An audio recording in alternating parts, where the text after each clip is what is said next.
সালামু আলাইকুম, কী অবস্থা সবার? তো আশা করি সবাই টাইটেল এবং থাম্বনেল দেখে অবশ্যই বুঝে গিয়েছো আজকে আমি কি জিনিস দেখাতে যাচ্ছি, যেটা হচ্ছে গিয়ে স্যামসাং যে 530-32 বা 32 বলেন এই মোবাইলটা। এটা হচ্ছে গিয়ে ওয়াটার ড্যামেজ, ঠিক আছে? পানিতে পড়ছে, কাস্টমার আসি বলতেছে পানিতে পড়ছে। পানিতে পড়ার পরে এটা হচ্ছে গিয়ে আপনার টাচে কাজ করতেছে না, টাচ ওয়ার্ক করতেছে না। তো আমাদের এই সমস্যাটার জন্য ফার্স্ট অফ অল যে সমস্যাটা আমরা চেক করবো সেটা হচ্ছে গিয়ে আমরা ডিসপ্লে কানেক্টরটা খুলবো, ঠিক আছে? ডিসপ্লে কানেক্টরটা খোলার পরে ডিসপ্লে কানেক্টরটা দেখবো সবগুলো ওকে আছে কিনা, কারণ পানিতে পড়ার পরে ডিসপ্লে কানেক্টরের আশেপাশে আবরণ জমে থাকে। ওই আবরণগুলোর কারণে আমাদের টাচটা আর ওয়ার্ক করে না, মানে আমরা দেখি যে ডিসপ্লে আসে কিন্তু টাচটা আর ওয়ার্ক করে না, ঠিক আছে?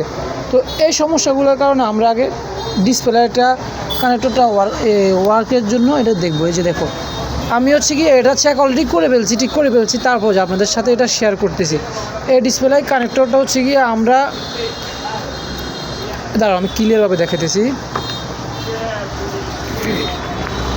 এই যে দেখো, এই ডিসপ্লেটা হচ্ছে গিয়ে এটা হচ্ছে গিয়ে ডিসপ্লে কানেক্টর, ঠিক আছে?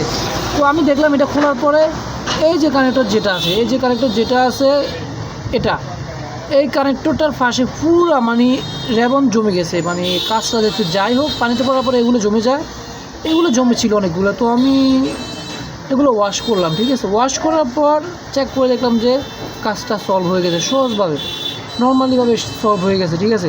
তো ফার্স্ট অফ অল টাচ পাল্টানোর কোনো প্রয়োজনই নেই, তোমরা আগে এই কানেক্টরটা চেক করবা। চেক করার পরে আবরণগুলো যে এখন একটু একটু আবরণ আছে, তো এগুলো একটু ফুললি ওয়াশ করবো। ওয়াশ করার পরে ডিসপ্লে কানেক্টর লাগাইবে, দেখবে 100% ওয়ার্ক করবে টাচ, ঠিক আছে?